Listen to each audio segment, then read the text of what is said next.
Wisdom, the final frontier to true knowledge. Welcome to Wisdom Trek, where our mission is to create a legacy of wisdom, to seek out discernment and insights, to boldly grow where few have chosen to grow before.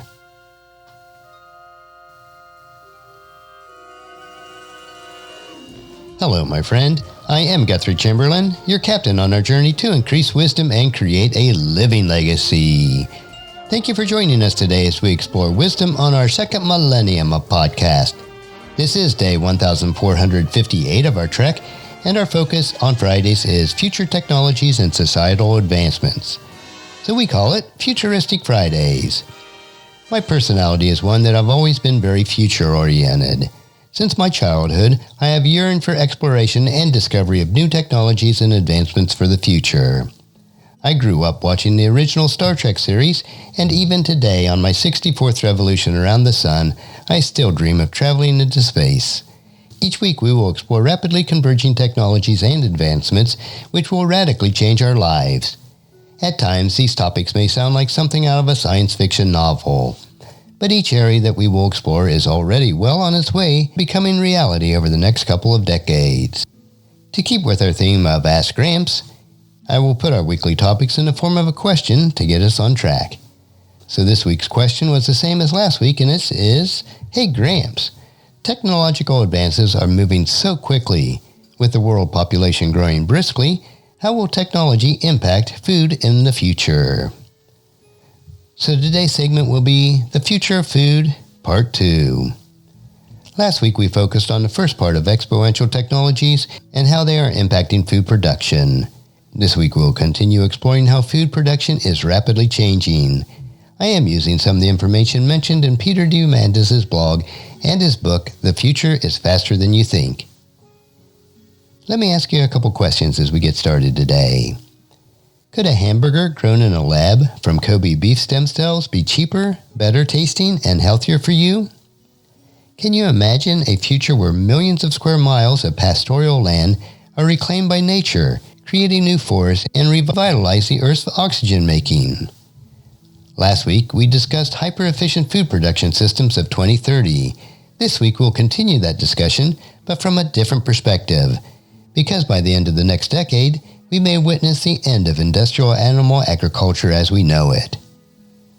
Through the convergence of biotechnology and ag tech, we will witness the birth of the most ethical, nutritious, and environmentally sustainable food system ever devised by humankind. So let's dive in today. The first area we want to look at is cultured meat.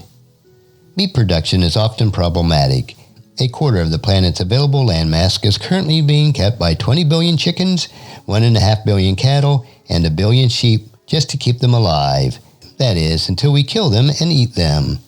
We also have to deal with the waste and byproducts associated with butchering of animals. Here are some statistics that may open your eyes. 1 out of 7 Americans will go to bed hungry tonight, yet farm animals consume 30% of the world food crops.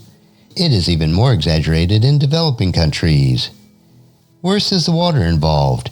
Meat production accounts for 70% of the global water use. Compared to 1,500 liters required to produce a kilogram of wheat, it takes 15,000 liters to produce a kilogram of beef, meaning that there's enough water in an adult steer to float a U.S. Navy destroyer. While the next stats may be debatable, it is projected that meat production is responsible for 14.5% of all greenhouse gases and a considerable portion of the deforestation problem as land is cleared for pastures.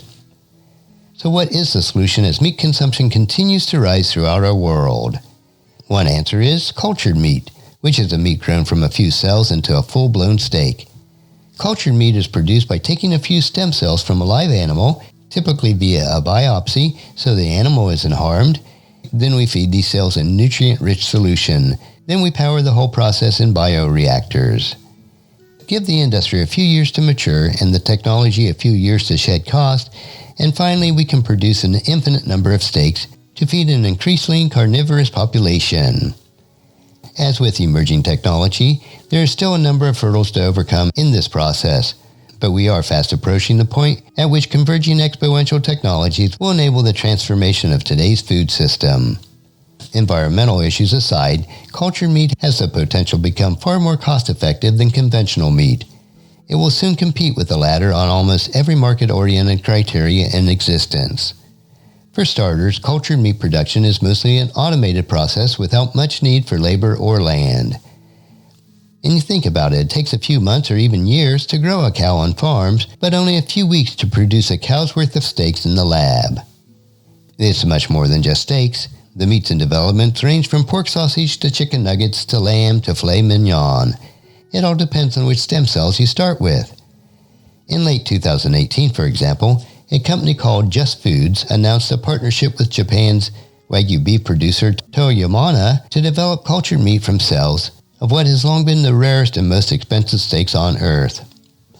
What is possible with cultured meat is also true for milk.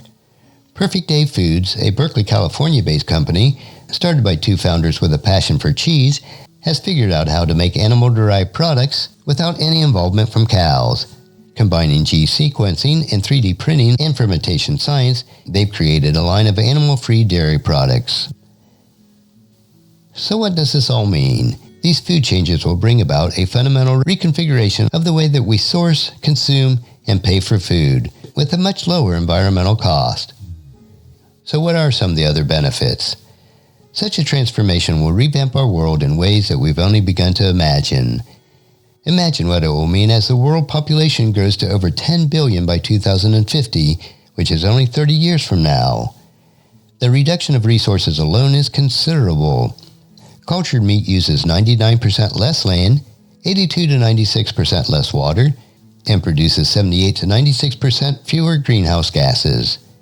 Energy use drops somewhere between 7 and 45%, depending on the meat involved.